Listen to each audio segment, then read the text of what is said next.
On today's show, the Cavs didn't have anything to play for on Wednesday night against a team that was desperate for a playoff berth. They still sent a message. We'll talk about it on this edition of Locked On Cavs.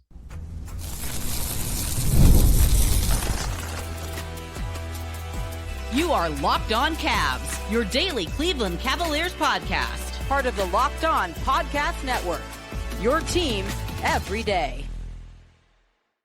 Hi again, everybody. My name is Danny Cunningham, and I cover the Cleveland Cavaliers over at my Substack, The Inside Shot. And you're listening to another edition of Locked On Cavs, where on today's show, we will talk about how the Cavs might choose to handle the rest of the season. They've got two more games remaining, one against Atlanta, one against Washington on Sunday. Donovan Mitchell's big night against the Atlanta Hawks. But we begin with the Cleveland Cavaliers get a 122-116 win over the Hawks on Wednesday night inside Rocket Arena in a game that I don't want to say the Hawks had to have, but the Hawks certainly wanted more than the Cavs. At least that's what you would have thought entering this game, because the Cavs are locked into the playoffs. They are locked into a top 4 seed in the Eastern Conference. Now they could move up to third, and we will have a conversation a little bit later about what could happen if they move up to third, whether or not they should want to move up to third, whether or not winning this game was in their best interest in terms of the standings. But winning this game in the fashion that which they played on Wednesday night was in the best interest of the Cavs in terms of sending a message, because this Atlanta Hawks team is a good one. I think the Hawks are a very good team. Now, I don't think that they are necessarily as good as the recent play. I think that they have beat up on a lot of poor teams on their schedule and give them a lot of credit. You have to go out there and win the basketball games, but I do think that at times we can look into what happens in March and sometimes in April and some of the games on the schedule where you have a lot of teams that you're playing could be tanking. And maybe it turns into a bit of fool's gold. And Atlanta has gone on this awesome run, and they're a really, really good team. But I think the Cavs not only sent a message to Atlanta, but maybe to themselves what they're capable of, because they played really well for most of this game. Now, it was not perfect, and there are things to clean up. And there are a lot of things that I think the Cavs can take away from this game as it relates to a potential playoff series against the Hawks. But I think the message is, if you're the Cavs, the message that they sent to Atlanta was, you needed this game.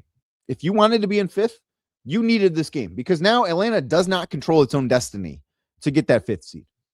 You've not made the playoffs in a few years. You needed this game to clinch a playoff berth. Now, I believe the Hawks are going to find a way to probably beat the Cavs on Friday night and clinch a playoff berth, and they will be inside the top 6. Like, I don't think that is going to be something that disappears, but you want to wrap that up as soon as you can. And this was the earliest opportunity for Atlanta, or at least the most recent one, because they did have an opportunity against New York the other night, and they lost that game too. But I think that this was you guys needed this. And the Cavs didn't. Like, if the Cavs lose this game, you could make an argument they would have been in better shape, because would have made it much more likely that they finish 4th. Now, I still would anticipate them to finish 4th, but losing this game would have made it a near lock had that been the case. And the Cavs went out there and they played hard. They didn't play perfect, but they played hard, and they did a lot of good things that I do think can be applicable to a potential playoff series against the Atlanta Hawks.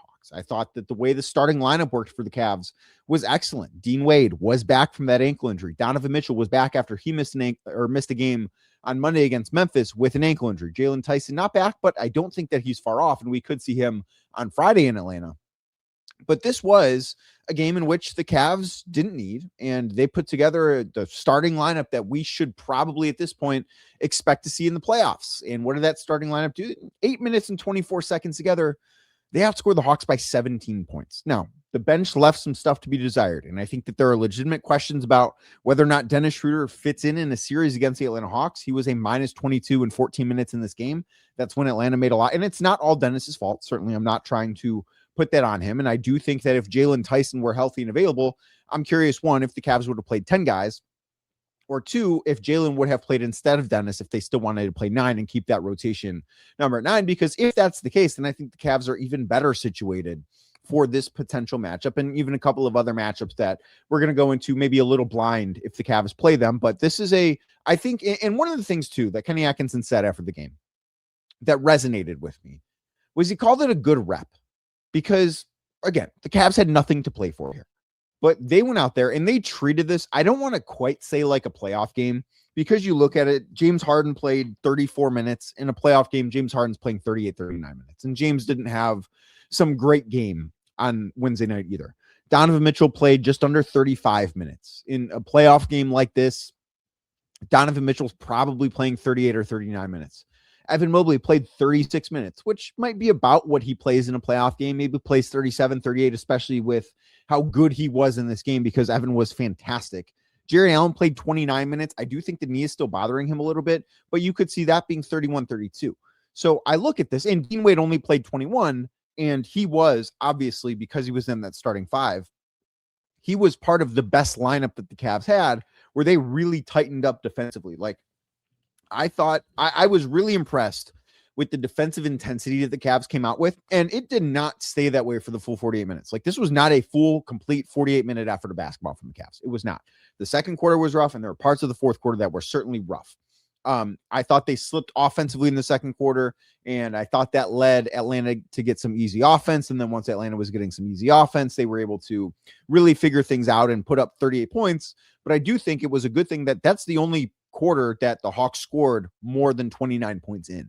So I think that you can look at what the Cavs did defensively as a positive here, because we did, at least in stretches, in the first quarter where the Cavs, that starting lineup, played awesome defensively. And Dean Wade is a big difference maker on that end of the floor. There's no doubt about that. I know that he leaves some stuff to be desired, but on a night like this, when he hits a couple threes, has a steal, has a block, makes a big defensive impact. And look at what Atlanta did too, because Jalen Johnson is probably going to be an all-NBA player this year. He's had a fantastic year for the Hawks. He was an all-star.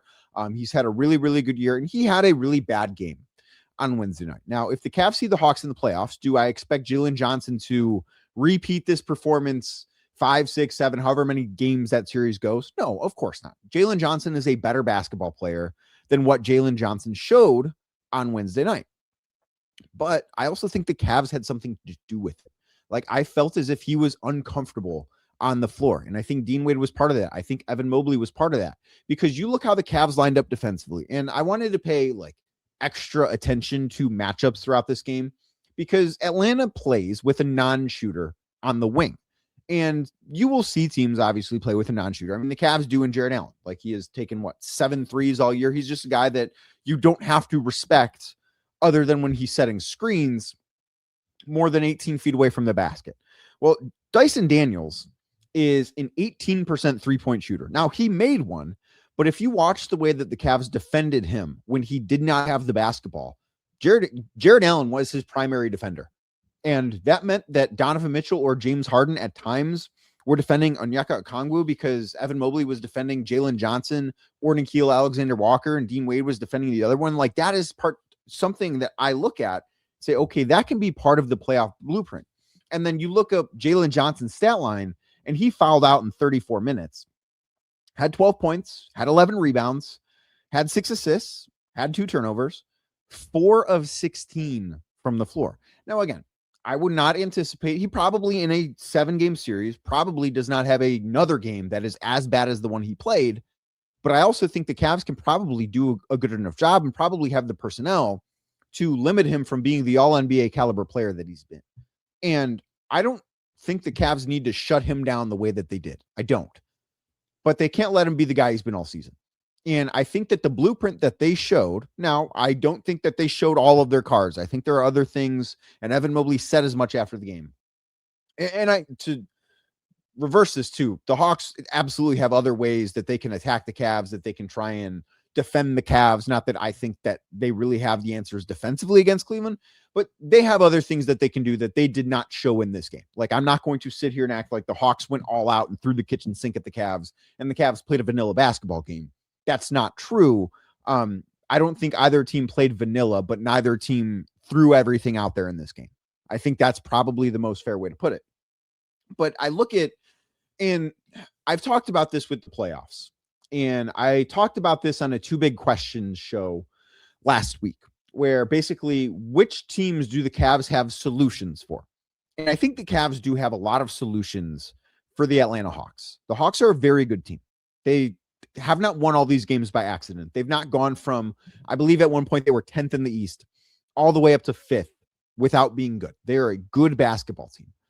But I look at the way that Cleveland played in this game on Wednesday night, and I think one of the most encouraging things, if you're a Cavs fan, is how aggressive Evan Mobley was.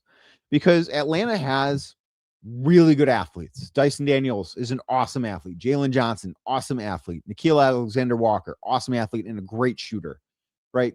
They've got guys that can get up and down the floor. CJ McCollum's a solid athlete. I wouldn't call him an awesome athlete. Onyeka Okongwu, a really good athlete. But Onyeka Okongwu is the big. And he's a good player. And he has really, I think, refined his game. He has stepped outside the three-point arc, and he is getting them up. I mean, he took in this game, he only took 2, but he's taken over 5 a game for the season. Like, he is on the scouting report for the Cavs as a three-point shooter. I can assure you of that.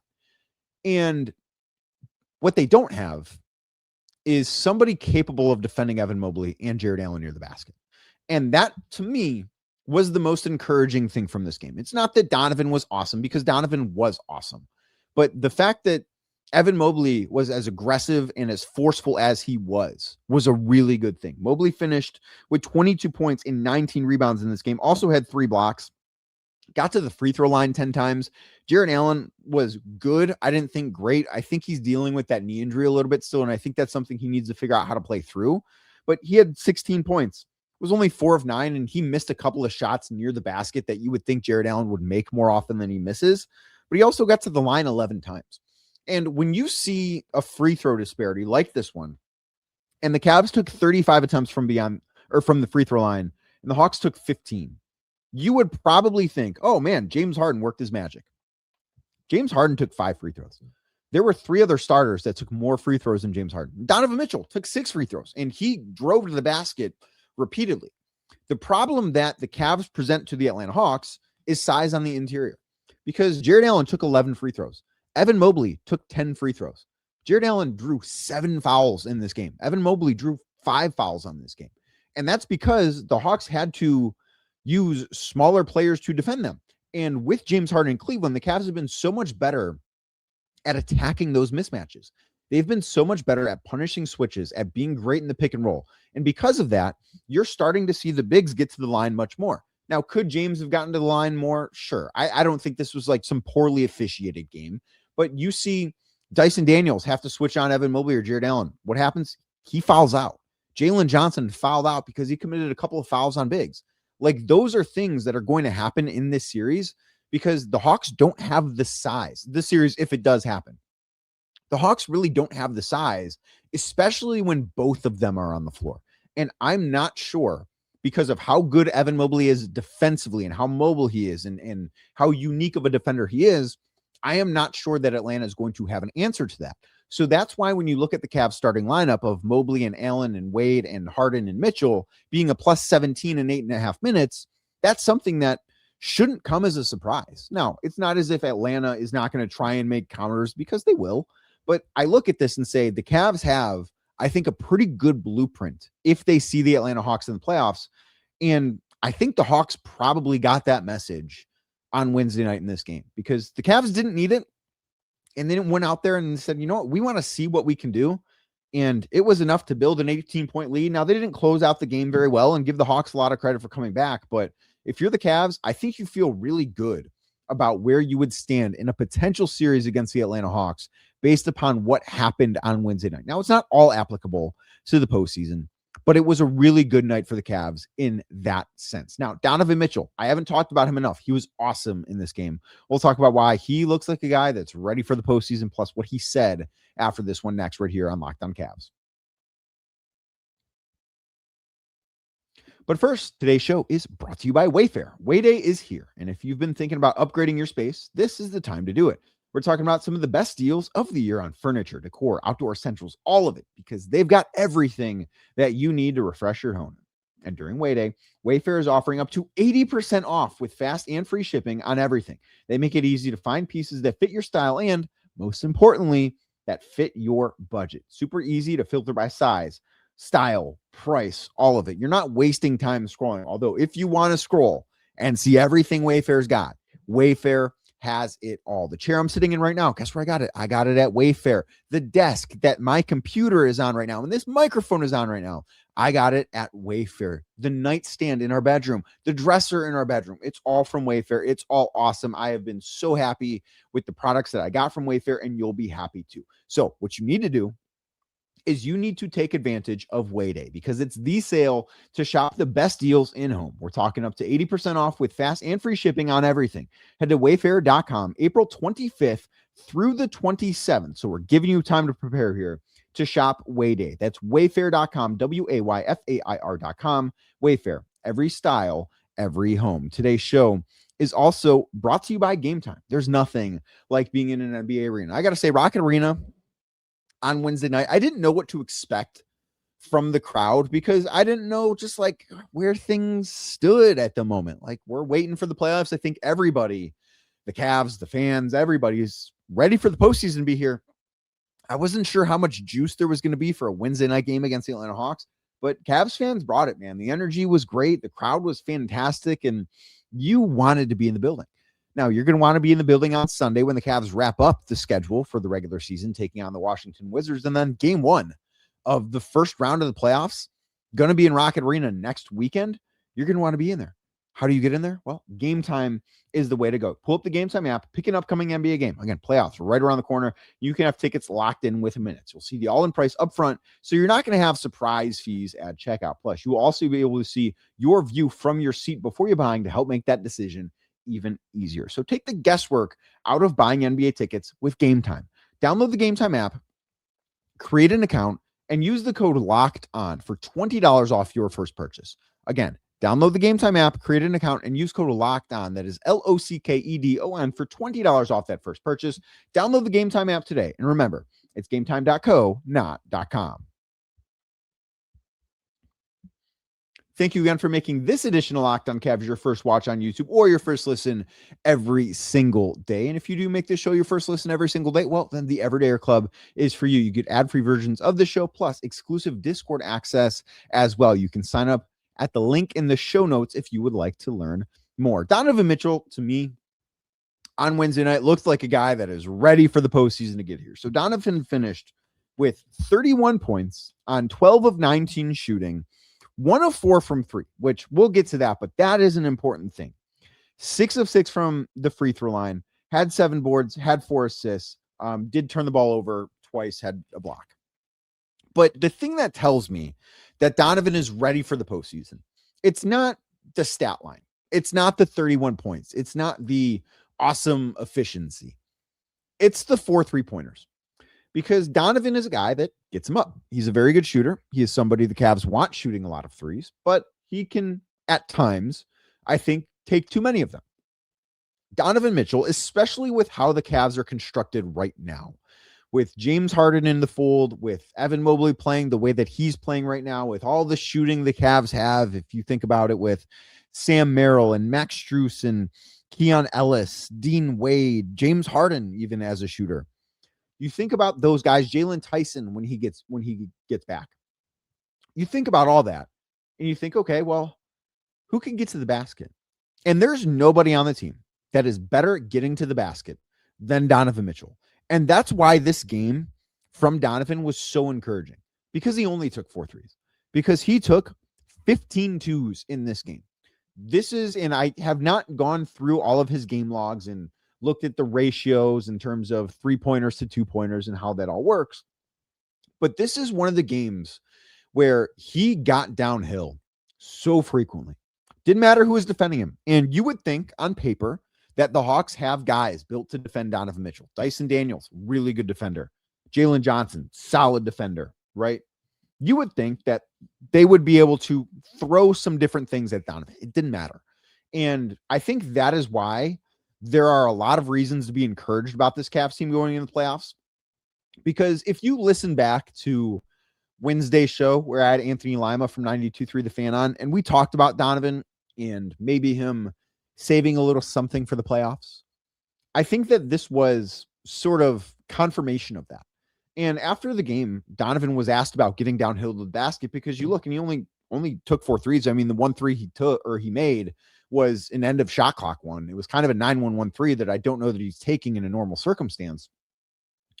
But you look at how much he was getting downhill, and he said, it's time. Like, it's that time in the calendar for him to start doing that. And he also made the point, if he played like this every single night from October until whenever the season ends, whether it's in April, May, or June, if he played like this every night, like it's not a sustainable thing, especially at his size, 6'2", 6'3", probably about 215 pounds. I mean, he's a built guy, but you don't realize how big guys in the NBA are.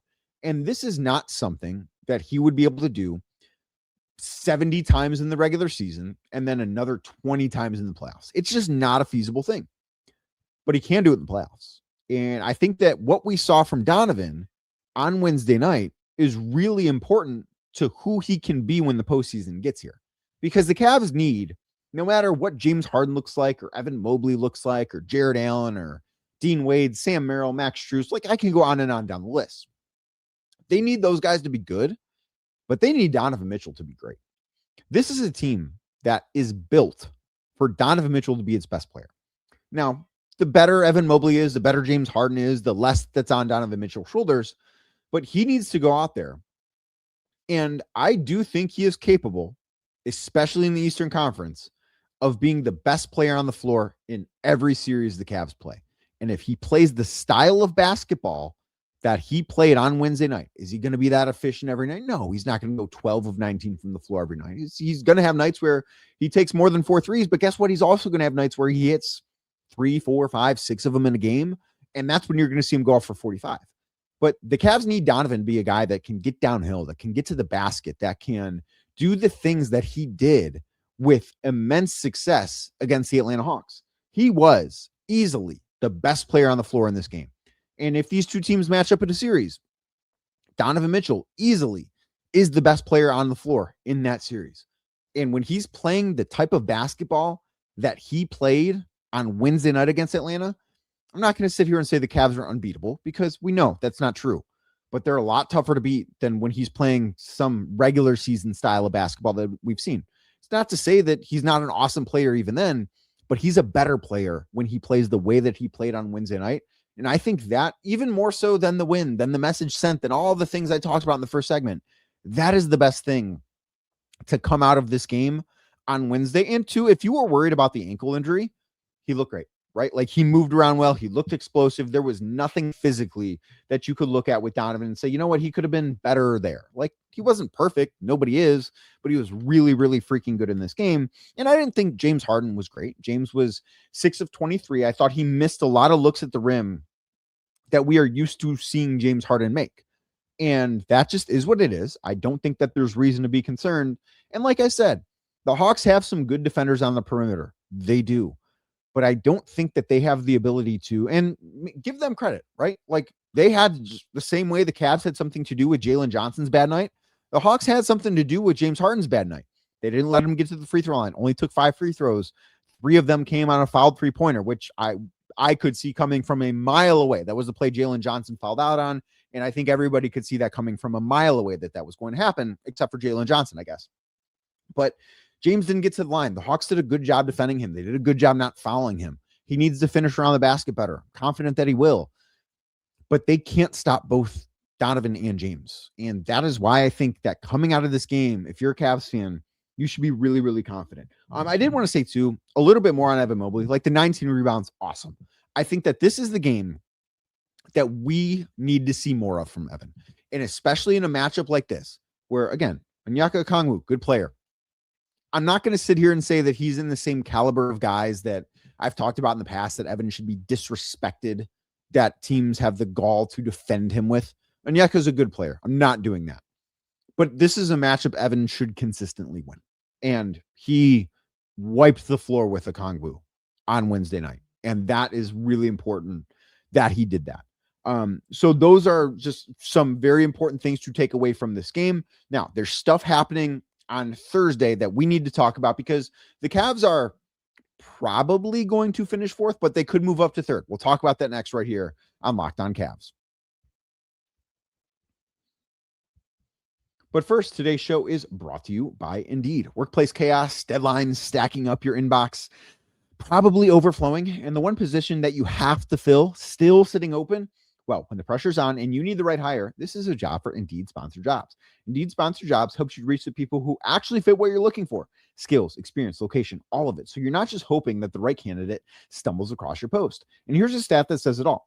In the minute that I've been talking to you, companies like yours have made 27 hires on Indeed, according to Indeed data worldwide. So spend less time searching and more time actually interviewing candidates who check all your boxes. Less stress, less time, and more results. When you need the right person to cut through the chaos, this is a job for Indeed sponsored jobs. Plus, listeners of this show will get a $75 sponsored job credit to help get your job the premium status that it deserves at Indeed.com/podcast. Just go to Indeed.com/podcast right now and support this show by saying you heard about Indeed on this podcast. Once again, that is Indeed.com/podcast. Terms and conditions do apply. Do you need to hire? Well, this is a job for Indeed sponsored jobs. Today's show is also brought to you by Betterhelp. Financial stress is something a lot of people are carrying right now, and it's not just about numbers. It can affect your sleep, your relationships, your overall mental health in ways that do build up over time. And the reality is, struggling with money doesn't mean that you failed. Sometimes it just means you haven't had the right kind of support. And it's something that we've all thought about, right? How easy it is to put pressure on yourself financially without really talking about it with somebody. That stress, it comes with trying to figure out everything on your own. The expectations you feel to have everything together, right? You want to feel like everything is working for you. And that pressure can then spill into other areas of your life. We've all experienced that at some point.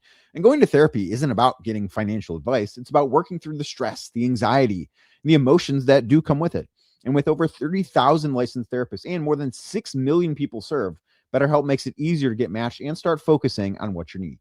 So when life feels overwhelming, therapy can help. Sign up and get 10% off at betterhelp.com/lockedonnba. That is BetterHelp, HELP.com/lockedonnba. Thank you again for making this edition of Locked On Cavs your first watch on YouTube or your first listen anywhere you might be getting your podcast. And the Cavs are not locked in anywhere. And we don't know what they're going to do on Friday night when they take on the Atlanta Hawks again. But there are some things worth talking about here as far as what could happen on Thursday night for the Cavs. So just to set the scene a little bit, the Cavs play these same Atlanta Hawks on Friday night in Atlanta, right? We don't know who the Cavs are going to play. Is Donovan Mitchell going to play? Is James Harden going to play? Is Jared Allen going to play? I don't know for any of them right now. Maybe they don't go. I do think there's something to be said about don't let those guys get on the plane. Keep them rested. Keep them in Cleveland. Save them from the travel. All of those things. And if they can play on Sunday, it's not shutting them down. They can play on Sunday against Washington. But I do think there could be something there. Just rest, recover. Make sure that physically they're in the best shape possible. Now, Evan Mobley is a little bit different here because Evan is at 64 games played. He needs one more game played in order to qualify for awards voting, which Evan is a candidate to be on an all-defense team. So I think that is something that you do have to think about while we're talking about this. Like, Evan is in a bit of a different category. He's the only one that has to worry about that. Donovan's qualified for stuff. James is qualified for stuff. Jared is not eligible. No one else is eligible. Like, only James, Donovan, and Evan are going to hit 65 games played, plus playing 20 minutes on all of them, because Jalen Tyson's at 64, but he's got like 7 or 8 games below 20 minutes, so he's not eligible to qualify for the 65 game rule. So let's talk about what the playoff picture could look like. So this win for the Cavs brings them within a half game of the New York Knicks for third place in the Eastern Conference standings. Now, they're also don't have the tiebreaker. The Knicks hold the tiebreaker, so they're really a game and a half behind New York. If they are tied, the Knicks finish ahead of the Cavs because they beat the Cavs 2 out of the 3 games that the two teams played this year. The wins for the Knicks were all the way back on opening night and on Christmas Day, and then the Cavs beat the Knicks once they had this new version of the Cavs in February. They won that game by 15. The Knicks are in action on Thursday, and if you are a Cavs fan that is rooting for the Cavs to finish in 4th place, you are rooting really hard for the Knicks on Thursday night. They play the Boston Celtics. The game is at Madison Square Garden. The Knicks have 3 games remaining. They're all at MSG. They play the Celtics on Thursday. They play the Raptors, who we will talk about in a second, on Friday. And then they play the Charlotte Hornets on Sunday. All of those games at Madison Square Garden. Now, the Knicks are favored in this game on Thursday night. They're 4.5-point favorites at 12:30 in the morning, Thursday morning, as I record this on FanDuel. Boston has a handful of guys that are listed as questionable. Jaylen Brown is questionable. Sam Hauser is questionable. Nemish Queta is questionable. Derek White is questionable. So that is obviously a very important part of who the Celtics are. That's why New York is favored, because the Celtics are the better team. If the Knicks win this game, the avenue for the Cavs would have to go 2-0, and the Knicks would have to go 0-2 in order to finish third. It would not lock the Cavs in at fourth, but it would make it really unlikely that they don't finish in fourth. So if you are a Cavs fan, and I'm not saying you're right or wrong for doing this, if you're a Cavs fan that wants the Cavs to stay in fourth, you should be rooting for the Knicks to win against the Celtics on Thursday night. Now, if you're a Cavs fan that wants the Cavs to move up to third, you are rooting for the Celtics here to beat the Knicks, because then the Cavs have a better chance of moving up. So then the other thing is, who could the Cavs play in that first round? Because we've talked about this earlier in the podcast, like it's some foregone conclusion that the Atlanta Hawks are going to be the team the Cavs see in the first round. And that is not the case. It could be the Hawks. I think it is most likely to be the Hawks, but it also could be the Toronto Raptors, because the Cavs winning this game over Atlanta did not only prevent the Hawks from clinching a playoff berth on Wednesday night, it gave control of their own destiny back to the Toronto Raptors for the 5 seed. So the Raptors have 3 games remaining. They're in action on Thursday. They play the Miami Heat in Toronto. The Raptors just played the Miami Heat on Wednesday and then won that game by around 15 points. And the Miami Heat do not have great vibes right now. I think that's fair to say. Go check out Locked On Heat for more. So the Raptors play the Heat Thursday in Toronto. If they win that game, they would move into 5th place. They would have the same record as the Atlanta Hawks, but they hold the tiebreaker by virtue of winning the season series against Atlanta. So the Raptors would move back into 5th place if they beat Miami on Thursday night. And then the 2 games that Toronto has left are Friday in New York and then Sunday against Brooklyn. If the Raptors win all 3 of their games remaining, they finish in 5th place. That's it. Like, it does not matter what Toronto or what the Atlanta Hawks do, because the most wins the Hawks can have is 47.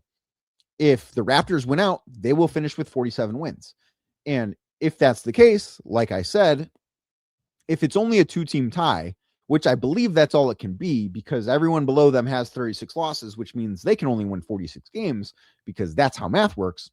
If it's a 2-team tie, the Raptors win the tiebreaker. Now, if it's a 3-team tie, the Hawks win the tiebreaker, because they're most likely going to be the champions of the Southeastern Division. And in any 3-team tiebreaker, the division champion is the first tiebreaker criteria. 2-team tiebreaker does not matter. It's head-to-head. So if the Raptors beat the Heat on Thursday, they move into 5th. And then if they beat the Knicks on Friday, it's going to start to look like, okay, maybe this is the Raptors finishing 5th. Now, again, if you want the Cavs to finish 4th, because I do think that for as many answers as the Cavs have against the Hawks, I think that the Hawks do present more problems for the Cavs than the Raptors do. Like, if you're a Cavs fan that is only rooting for easiest path for the Cavs, don't care if they don't beat anybody good, just easiest path, it is the Raptors, and then it's the Pistons. And I know the Raptors went 3-0 against the Cavs this year. That does not matter. All 3 games were played prior to Thanksgiving. Lonzo Ball played like 30 minutes in one of those games. Does not matter one bit. And the Hawks are a better team than Toronto. They are. So here's what you need to happen. You need the Knicks to beat the Celtics on Thursday night. Then on Friday night, you need the Hawks to beat the Cavs, because that would then lock the Cavs into 4th place. If the Knicks beat the Celtics on Thursday and the Hawks beat the Cavs on Friday, the Cavs clinch 4th. They cannot move up or down. You need the Raptors to win their final 3 games. So that's Miami, that's New York, that is Brooklyn. If those things happen, you get a Cavs-Raptors 4-5 matchup. And if you're rooting for the path of least resistance, and I'm not saying you should or shouldn't be, I'm saying if you are rooting for that, you need the Knicks to beat the Celtics, the Hawks to beat the Cavs, and the Raptors to win their final 3 games. And then you are set up with Cavs-Raptors in the first round. If they win, Cavs-Pistons in the second round, and then the conference finals against most likely Boston. So if you're rooting for the path of least resistance, that's the path forward. Now, some other things could happen. I would be surprised if they do. I really think at this point, If the Cavs finish fourth, it's down to Atlanta and it's down to Toronto. But there will be plenty more to talk about as this week rolls on. We will be talking more about it on tomorrow's show. So I want to make sure that you don't miss it. So if you could please do me a favor, make sure you're subscribed wherever you're listening to the show, whether it's Apple, it's Spotify, or maybe it's YouTube. Click that subscribe button. And if you're watching on YouTube right now as we get out of here, please hit the thumbs up button and that notification bell if you've not done so already. And I'll be back tomorrow talking more about the Cleveland Cavaliers.